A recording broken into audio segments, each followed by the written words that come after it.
මේක ඇත්තටම ගොඩක් දෙනෙක්ට තියෙන හිතට වද දෙන ප්‍රශ්නයක්. මායිම් තාප්ප ප්‍රශ්න. හිතන්නකෝ අසල්වැසියා එයාගේ පැත්ත ලස්සනට කපරාරු කරලා තියෙනවා. හැබැයි අපේ පැත්ත තාමත් ගඩොළු පේනවා කැතට තියෙනවා.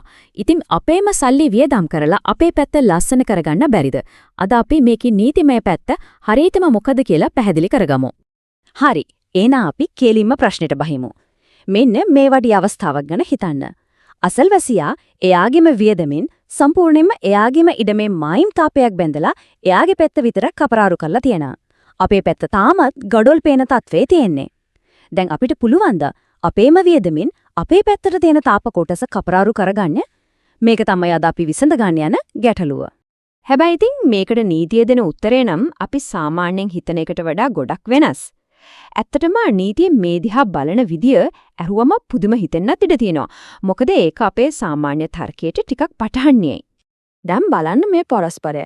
අපේ හිතට එන සාමාන්‍ය අදහස තමයි මේක මගේ පැත්තනේ. මගේ සල්ලි වලින් කරන්නේ. ඉතින් ඒක කපරාරු කරන්න මට අයිතියක් තියන්න එපයි කියන එක. ඒත් නීතිය කියන්නේ මොකද්ද? නීතිය කියන්නේ නෑ ඒ තාප්පෙට අත තියන්නවත් කිසිම නීති අනුකූල අයිතියක් නෑ. එහෙම කළොත් පොලිසියට පවා මැදිහත් වෙන්න වෙනවා කියලා.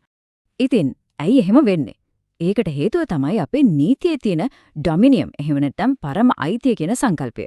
සරලවම කිව්වොත් ශ්‍රී ලංකාවේ රෝම ලන්දේසි නීතියට අනුව තාප්පයක් සම්පූර්ණයෙන්ම අසල්වැසියාගේ ඉඩමේ තමයි ගොඩනගලා තියෙන්නේ කියමුකෝ.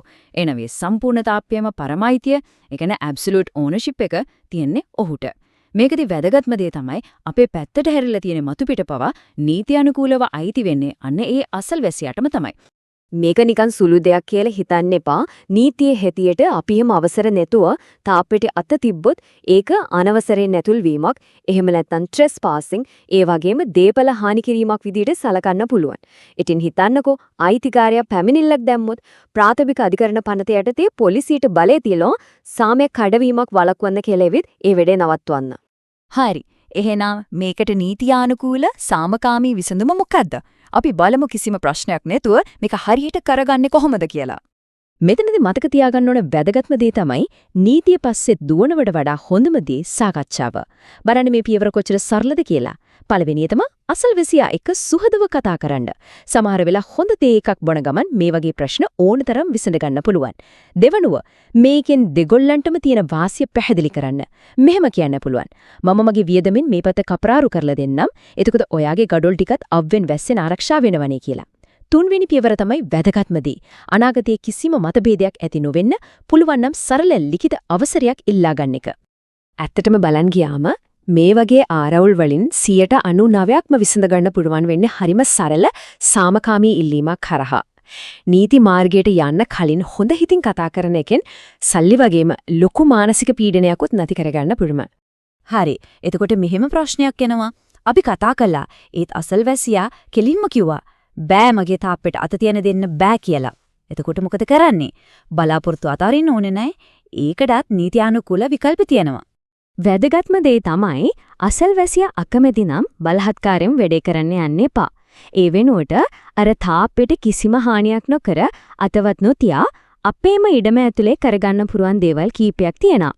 එකක් තමයි අපේ ඉඩම ඇතුලෙන් තාප්පය වැහෙන්න ඩුරන්ටා වගේ උසට වැවෙන ගස් වැටක් හිටවන එක. තව දෙයක් අපේ ඉඩමේ අර තාප්පෙට අංගලම් දෙකක් මෙහායින් උණලී හරි PVC වගේ දෙයකින් වෙනම තිරයක් වගේ හදාගන්න පුරුවන්. තුන්වෙනි විකල්පය ටිකක් ඉඩකඩ තියෙනවා නම් අනිත් තාප්පෙට පොඩි වායු පරතරයක් තියලා අපේ පැත්තෙන් තුනී භාග ගඩොලින් ස්කින් වෝල් එකක් ඒ කියන්නේ අමතර ආවරණ බිත්තියක් බඳින්නත් පුළුවන්.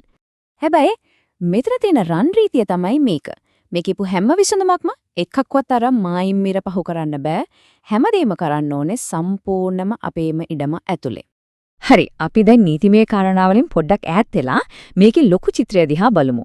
මොකද මේ තාප ප්‍රශ්නේදී නීතියටත් වඩා වැදගත් දෙයක් තියෙනවා. මේ කියමන හොඳට මතක තියාගන්න.